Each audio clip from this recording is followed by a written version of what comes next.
तुम्हाला माहेरपासून किंवा तुमच्या कुटुंबाला एक आध्यात्मिक कामाचा वारसा आहे. म्हणजे मी ऐकलं नाहीये, मी स्वतः बघितलंय की तुमच्याकडे दिंडी येते दरवर्षी.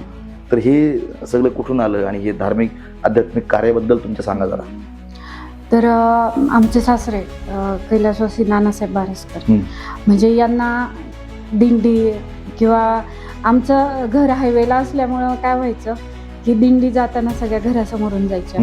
ते असं विचार नव्हते करत की किती दिंड्या काय, ते प्रत्येक दिंडी वळवायचे, चहा नाश्ता काय हवं नको, पाण्याची बॉटल, हे सगळं ते पाहायचे. आणि श्री क्षेत्र सरलाबेटची रामगिरी महाराजांची दिंडी ही आपल्याकडे आमच्याकडे म्हणजे नाही मुक्कामी नसते, दुपारचं जेवणासाठी आमच्याकडे येते. ती काही काळ विश्रांती करतात सगळे, महाराज प्रवचनही करतात आणि मग ती पुढे प्रस्थान होते.